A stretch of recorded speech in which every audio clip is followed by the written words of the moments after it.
Hello guys, my name is Kevin Wisdom, a man full of wisdom, just like Solomon.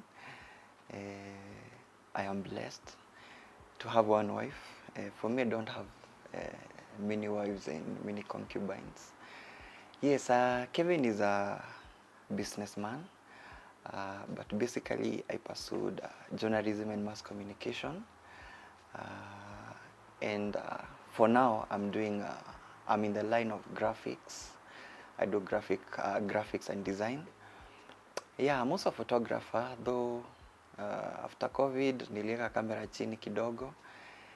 Yes, and I'm happy to be here with my personal person. Yes, who is here? Let her introduce herself. Asiseme nilimsemea yote. Muthoni Terry is my name, married by the one and only Kevin Wisdom. I'm a beautician, fashion designer, anything to do with beauty and fashion, there. And we are the TKs.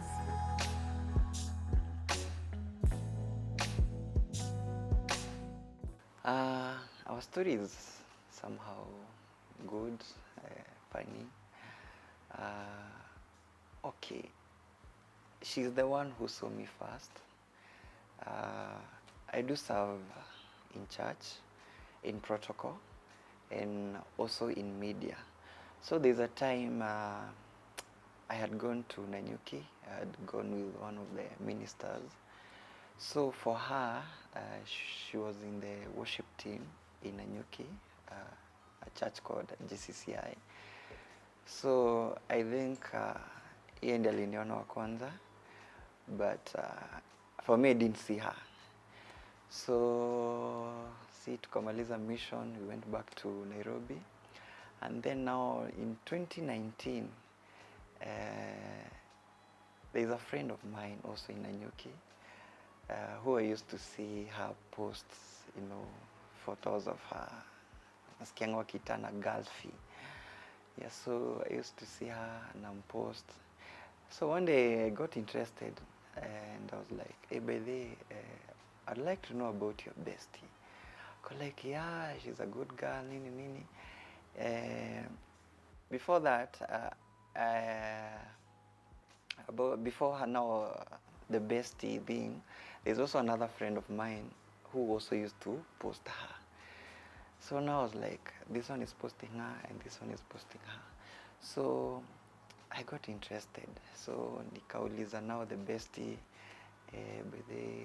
how about this your bestie? Tunaserve naye church. So she gave me even the names, So nikaenda IG, nikamstalk. Alafu there's this couple, okay, not a couple. There's this couple, they were Jesus. So hiyo time ndio nilikuwa nimeanza kuwa follow. So after visiting her, her profile pale IG, nikaanza kuona amepostiwa na Kabi. So I was like, I got interested. Like, umse ana deal na maceleb. You're doing well. So from there now, the bestie, now the friend, the first friend, nikaanza inquire more about her, nini. So kinda she gave me her profile. And that's how now I started getting interested in come DM IG. So the funniest thing niliambiwa tuko tuna chat kidogo at around 11 naambiwa good night.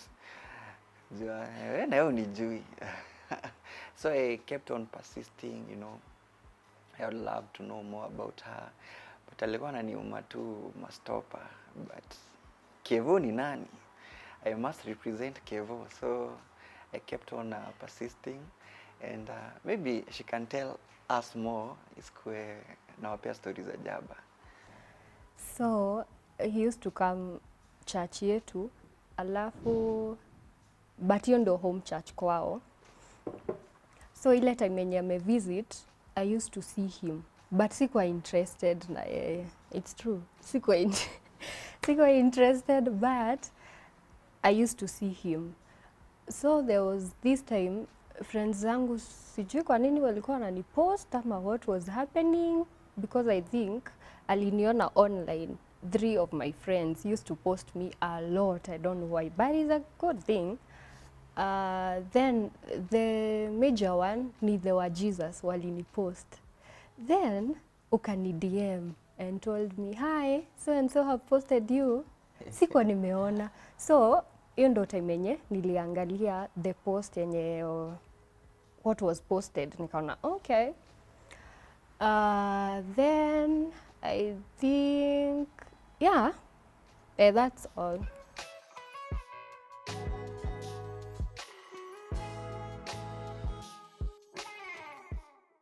We started by being friends for just online like 2 weeks. Then later he came to Nanyuki and we met. He came at my workplace. That's the first day I saw him now, like after being friends. And he told me you want to have a date with me, and the following day we had a date, and that's where the story began. Yeah, so yeah, I traveled. I think it was on a Saturday. So I went to her workplace, and actually her boss was my friend. So the boss thought nimekam tu kumsalimia, but the agenda was not the boss. The agenda was the girl who was working there. So nilifika masaa akienda home. So I gave her, push, tukata nini, tuka walk na yeye. Tukiongea, now we are catching up because ilikuwa ubeshte ya online, now we are on ground. Tumepatana. So piga tu story hapo, you know what I'm doing.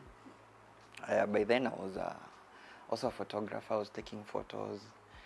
So, and for her, she was working in a studio that time.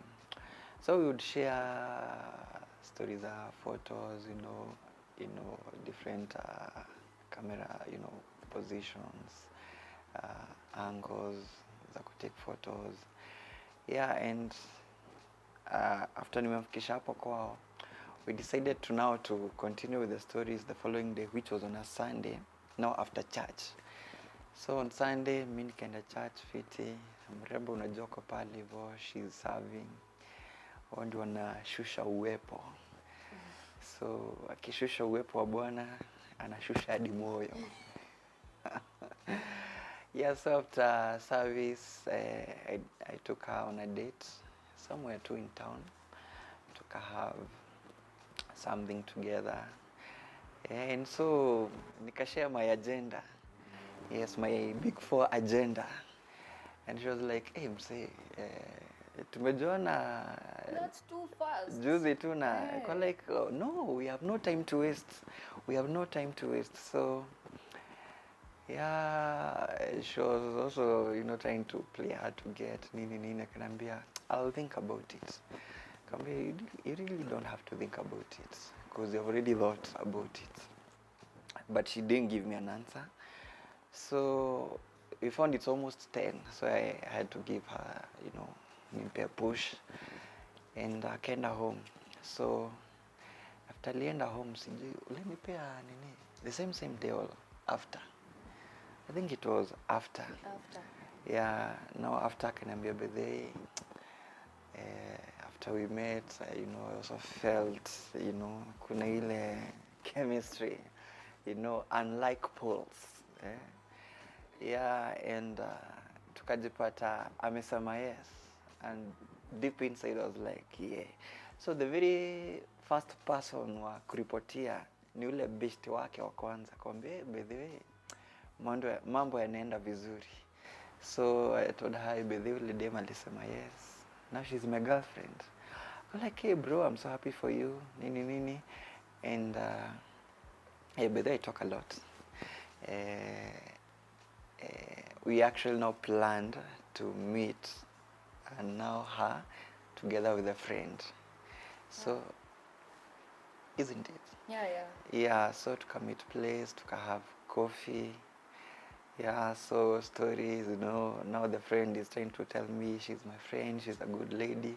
You know, now that lady knows her and she also knows me because she's my, like, Long time yeah, friend, long like you time said. friend. Tulijuana around 2010. So ni mtu, we have walked quite a journey. Yeah.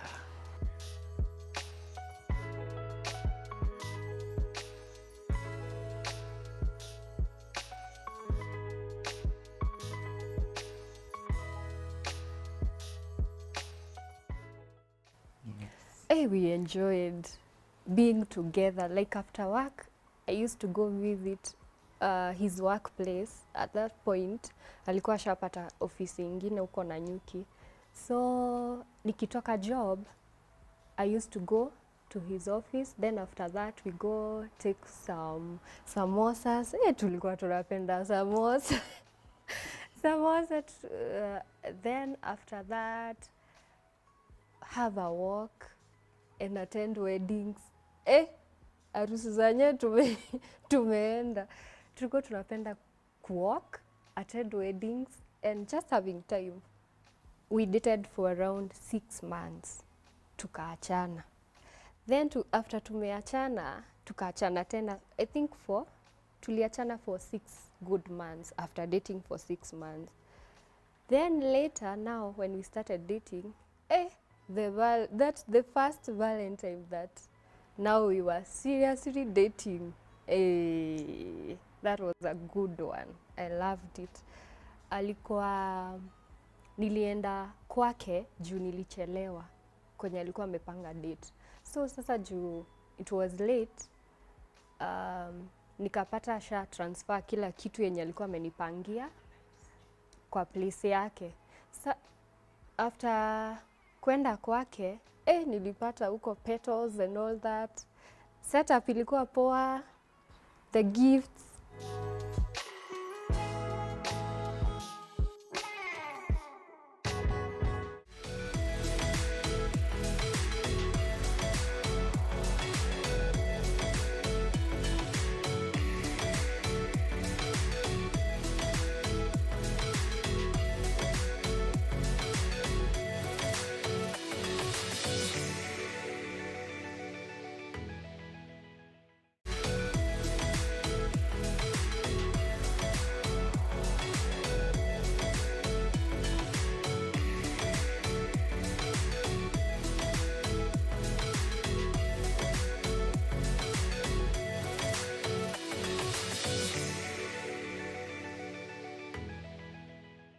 Now, about that dating period, we were in Nanyuki and then COVID came, alafu kukaekwa lockdown, so tukakaa cause now tuko indoors, we would look for each other.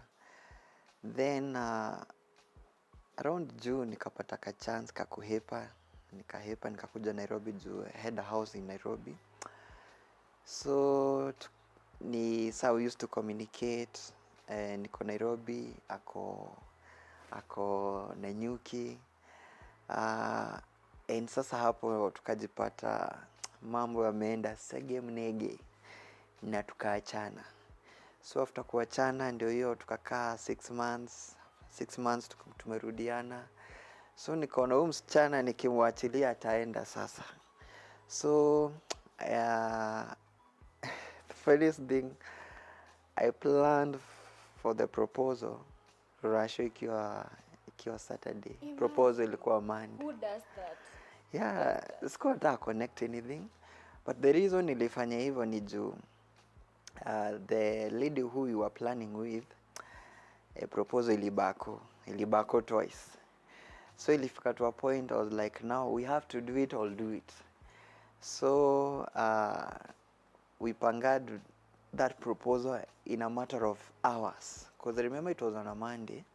So nikapanga na huyo madam together with her friends, kulikuwa na photographer, Kapedo, stories za Kapedo mse, alinipanga proper. Yeah, so hiyo Monday tukapanga, nikakamtao, as I said, I'm a graphic designer. So nikatengeneza hizo nini hizo placards za will you marry me, teketeke, nikaorder flowers, nikaenda nikachukua ring. Actually ring nilichukua ya pili cause the first one I think nilimpima ikakuwa ndogo, so nilimpima usiku kama amelala. Alikuwa ametembea kwangu, watch ka movie, akalala kiasi, nikampima. So nikapata ring imekuwa ndogo. Na sasa sikuwa nataka ajue plan zangu.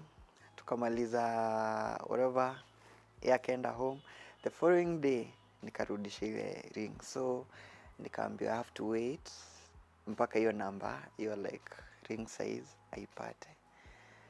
So hiyo Monday sasa ndio nilienda nikipick ring, flowers or whatever, hizo placards. Nikachukua photographer, tukaenda Limuru. So Limuru nilikuwa plan kufanyia proposal kwa hizo tea plantations. Wacha gari ibako, ile gari nilikuwa niende nayo, no like the personal car. Nikasema hii kitu hata ikatae aje tutaipanga. So teketeke tukapanga one of the restaurants huko Limuru. Niko na geng mabeshte zake na pia mimi mabeshte zangu. Teketeke tukaipanga, but in the morning nilikuwa nimemcall nikamwambia prepare tutaenda photoshoot. So for her she knew tunaenda shoot, but in me ni proposal. So akaenda na nikamwambia bebe nguo. Sasa alikuwa bebe nguo extra ndio akifika Limuru ata change. So si aka change nini. Kuna a friend sasa nilikuwa nimempatia kazi ya kumchapisha stories za ajabu, aende restaurant wakunywe chai nini. Na sasa tukipanga proposal. So after we were ready nikamwambia muinvite. Sasa place yenye nilikuwa ndio twende shoot. And she fell for that. Only to find jamaa amejipanga. And akiingia hivyo ndio akacheki tu petals, akashinda tu petals into wapi, but for her she knew proposal it happened because unasikia relation ni Saturday. And that's how I proposed to her.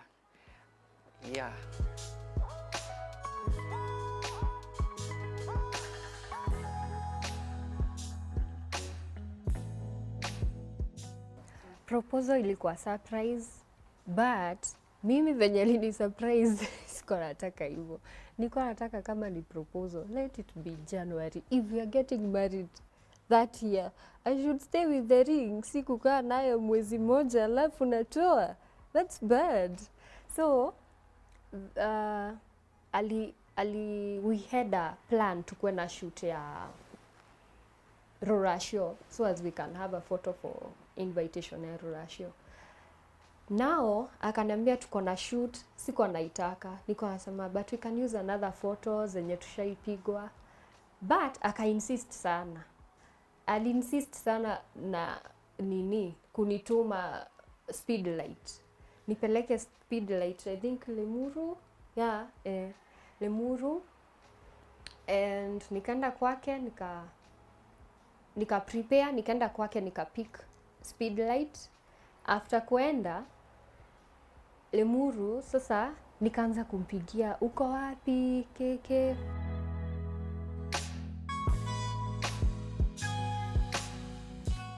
Uko wapi?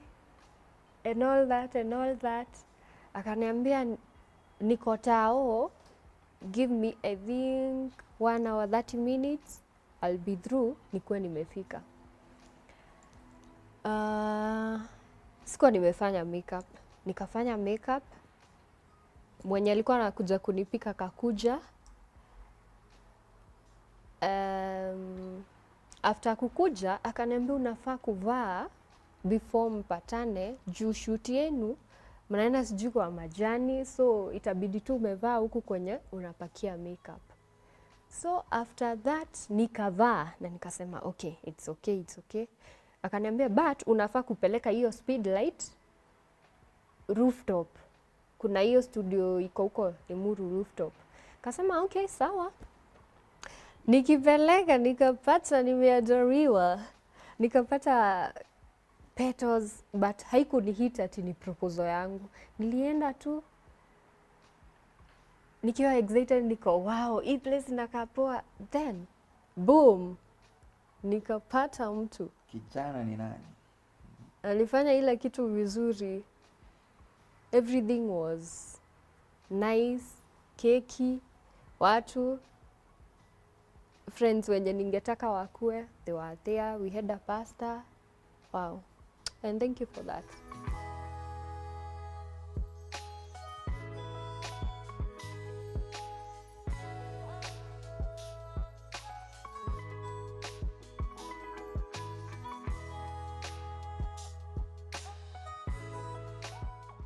Yeah, so let me hold my mpoa.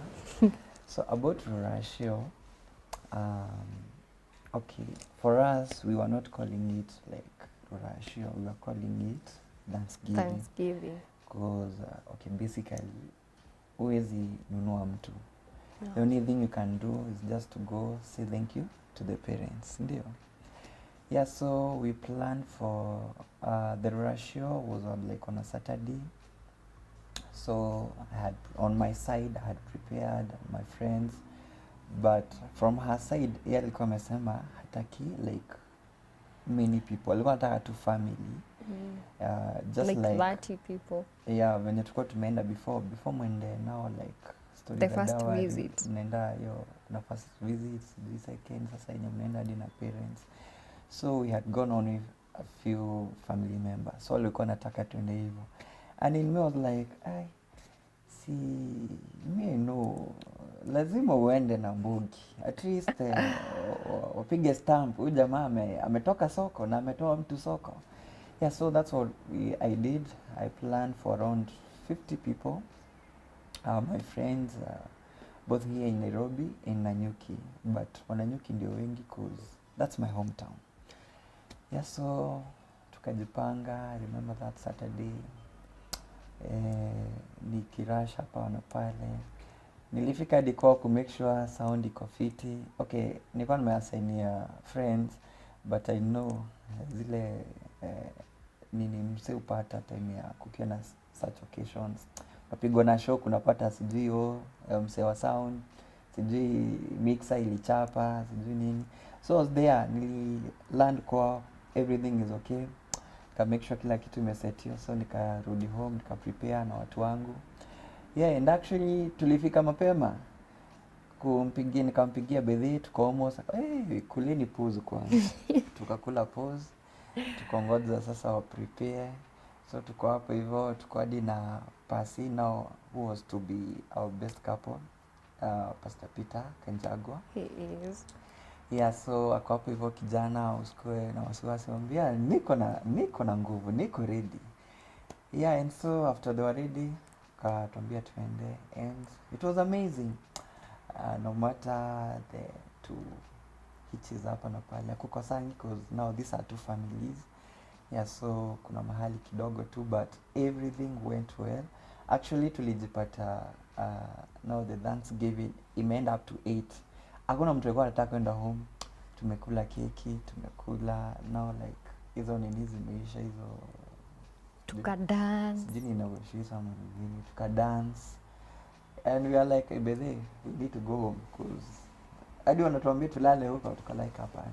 Because now the following day it's on a Sunday, so kuna watu unafaa uende juu prepare your church. So basically I can say everything went well. As in we can't complain. It's something to say thank you to God. So after Rurashio, hatukuwa na date ya harusi, but we knew hii mwaka, that is 2022, lazima. Na Rurashio ilikuwa ya September, I think 20th of September. Yeah. So tukaanza kuulizana, where can we fix a date for our wedding? We had a talk na Pasi, our pastor that is back in Nanyuki, because our wedding was in Nanyuki, not here. So tuka set second. Yeah, 2nd of December. So tulifanya vitu tu haraka, but it was a success. Lakini ilikuwa hectic kupanga ukiwa hii side na unapangia kitu yenye iko Nanyuki. Oh my goodness. Nilikuwa natumwa kila weekend, sijui go check, sijui committee kama wafanya hivi, sijui go check what. Nikiambiwa hivyo I'm like no, everything will be okay. Wenye wako huko I think they can handle everything. They don't need someone to watch what is going on or to know updates and all that. It was hectic, like from here then going all the way to Nanyuki. Yeah, what I can add maybe, you know, when it comes to wedding planning, okay, they say wedding is ladies, they are so much concerning that day. Like for you, we panga vitu zako lakini zangu uziache. Yeah, so for me now, see tumemaliza dowry September, so we have October and November, 2 months to plan everything ingiane, cause wedding ni 2nd of December. So hapa tukaketi naye nikamwambia now we have to, you know, tujipange. Mmoja atakuwa naenda hii weekend Nanyuki, mwingine ako Nairobi. Mmoja naenda the other weekend, mwingine ako Nairobi. So and that's how we did, and that thing was hectic because traveling from here to Nanyuki, it's almost like 4 hours. So you can imagine, umetoka job Saturday, Nanyuki, lazima ulale Nanyuki. Why? Because now we have now the friends, because I believe as much as you can have that wedding planner, you also need friends wenye watakusupport. You know, there are things, kuna vitu huwa zinakuanga kwa wedding, like hauwezi like panga peke yako. Yeah, and everything went well. We can't really complain. Like God alitupa you grace kupanga wedding na 2 months. Yeah, and it was amazing. 2nd of December, kijana akafanya ile kitu, akatoa mtu soko, ukabaki na bibi. Tukafunga hiyo maneno, nikasema kuna kulala kama panga tena. Yes.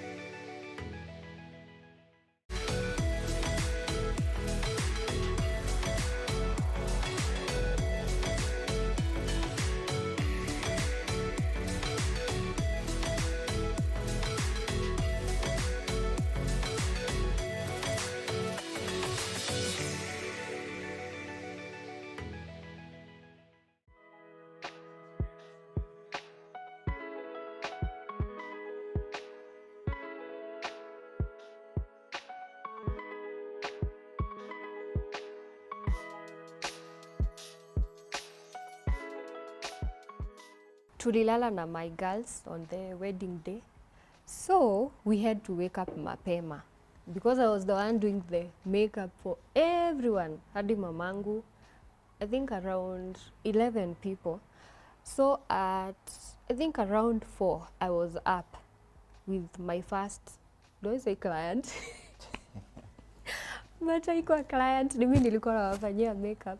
So nikawafanyia wote, and by around 7 everyone was ready.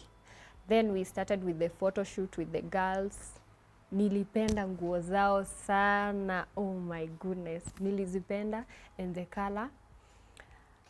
Lakini sasa shoot yangu peke yangu nilikaa kidogo hadi wakafika.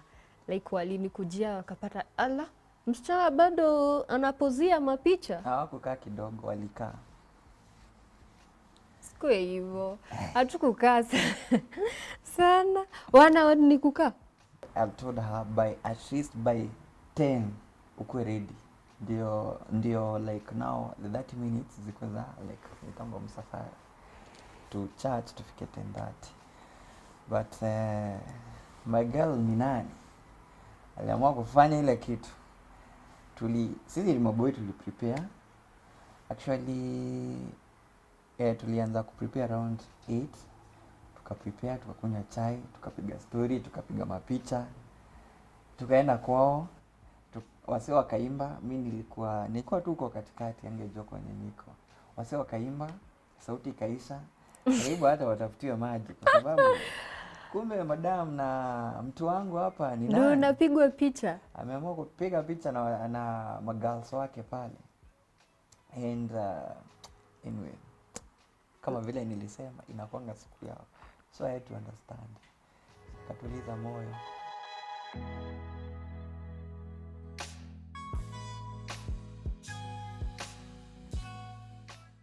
So after that then nikavaa, siko nimevaa ni ile gauni ya morning unavaanga. Nilivaa bado wakiwa wamechoka, wameimba, wanashindwa, but all in all it was my day ama our day, so they have to cope with everything that is happening. Na after harusi nitabaki na picha na ndo nahitaji, so tukavaa, we went to church, nikaingia wa kwanza, kila mtu akashtuka, ako wait, kwani Kevo akuji harusi yake? Watu kaanza kuniuliza hadi wenye walikuwa nyuma yangu, what's happening, what's happening? Then wakaona tu ametokea, akatokea with our pastor Kanjagwa, that is our best couple. Ndo watu wako, oh okay, then wakaambiwa the meaning of what happened, like I'm the one to enter first, then him. After church we did our reception at the same place, so as we can go do the photo shoot at another place and dinner, which was a success.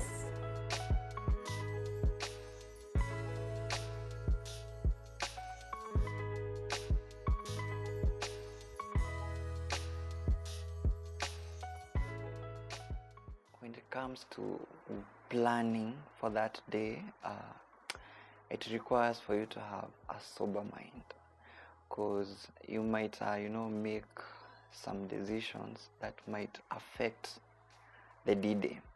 Because I noted, now they are like, nini tulipanga, because now our wedding was on a Friday. So for me in my mind, I was like, hey, by the way, Friday, wase wengi wako job. So little did I know, watu walikuwa kuja. And so wasenye tulikuwa tumeasainiwa job as wa deco nini. Yes, kila kitu ilikuwa fiti, but msee wa deco sijui aliamua alikuwa na event Thursday. Yeah. Naenda ground Thursday jioni 7 ndio wanaweka tent. Nilikuwa nasikia kuwapiga makofi. Poleni sana.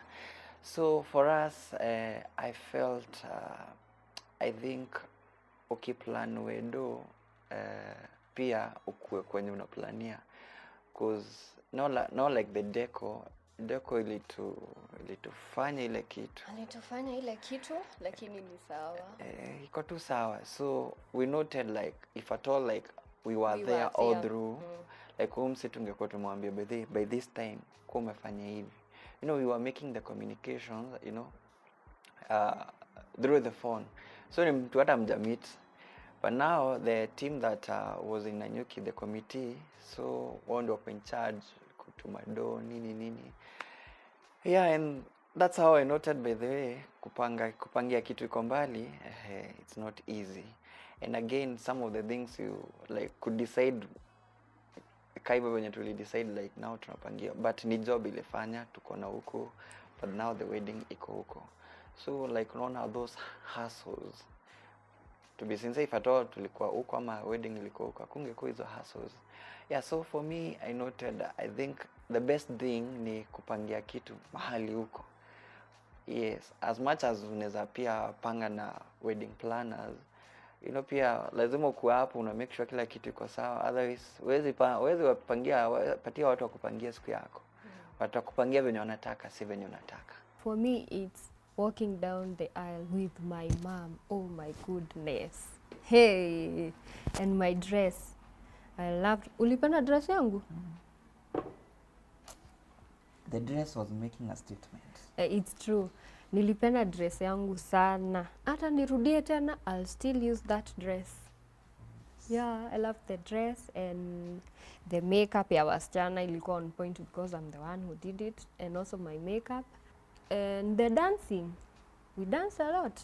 Yes, tulikula wimbo.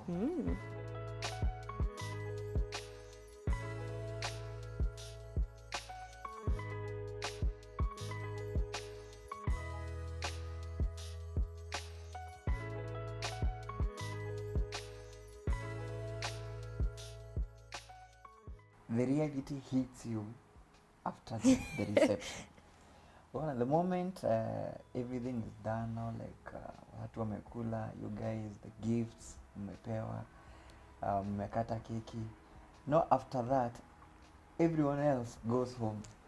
Mnabaki Mnabaki wawili. nyinyi wawili na best couple na maybe the bridal team. So now like the reality is here. Now I'm a married man. So like so zile vitu nilikuwa nafanya nikiwa bachelor naziambia bye bye saa hizi. And again now this is a person like hamjaishi naye, you don't know much about her, because the only part unajua ni ile ya like mkidate, haujui kama mtenda kwa nyumba a change aseme brother ingia kitchen, hata unajua kitchen ni wapi. Yeah, so for me yes there were expectations. Now I was like hakuna tena kupika cause bedhe nikiwa bacha nilikuwa kula vibaya cause umeenda job, you know, you're back when it's late around 11 12. Now like that energy ya kuingia kitchen hakuna, so whatever you find on the way una grab. So for me I knew like now I'm sorted, but now I was not sure like will this person change, like with what I was expecting, will she do it or she'll change her mind. Niambie bedhe brother hii maisha mtu afanye chake. Yeah, so for me I was like 50-50, but to my surprise I married the best person. Hey.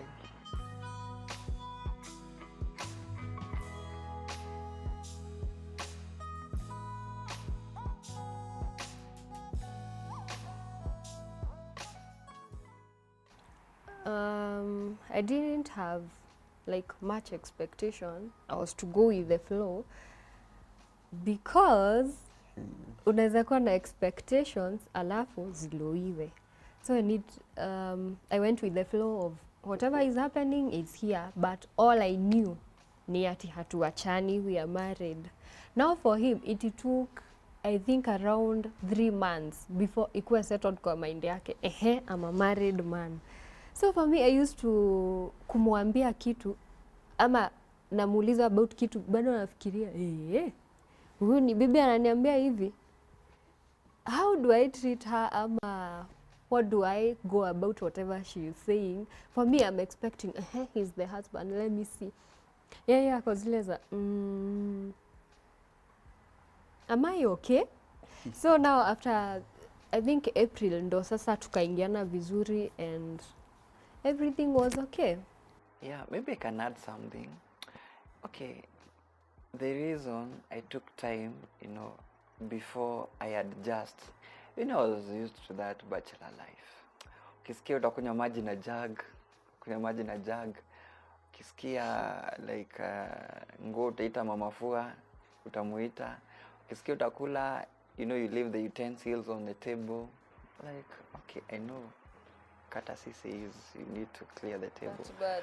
But now nimeingia life, ni mimi napangwa.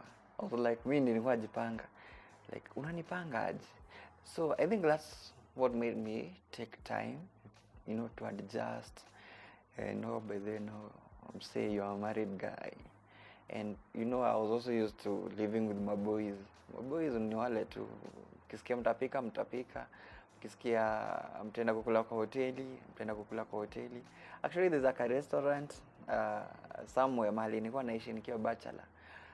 After I stayed for a while nilipita hapo akaniita, hey bro, kwani ulienda wapi? We even have a special offer for you.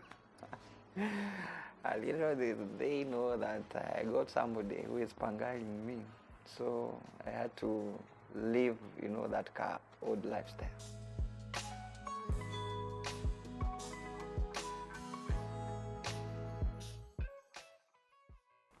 Usikuwa na expectations mingi, hizo ziko over the bar. Like, oh, this man should be doing this and this and this and this. Just flow with everything that's gonna happen throughout the years. Utapata like change, which is a good thing. I think marriage is a lot of work.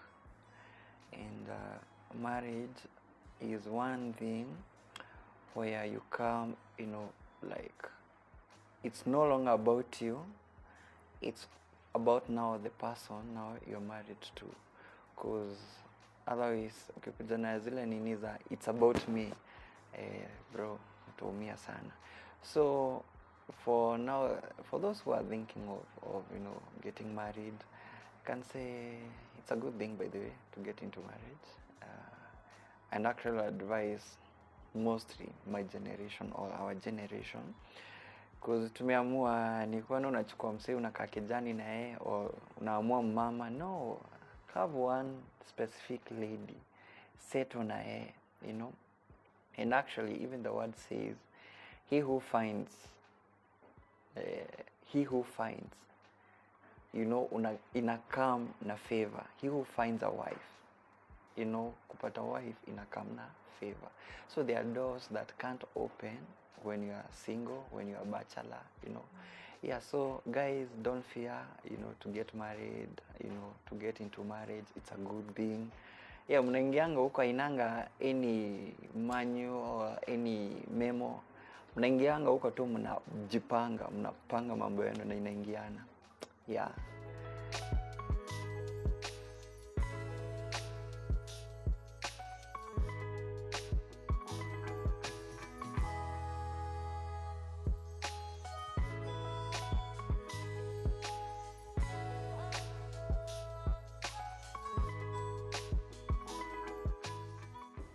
You've been hanging out with the Wisdoms, and this is our love story.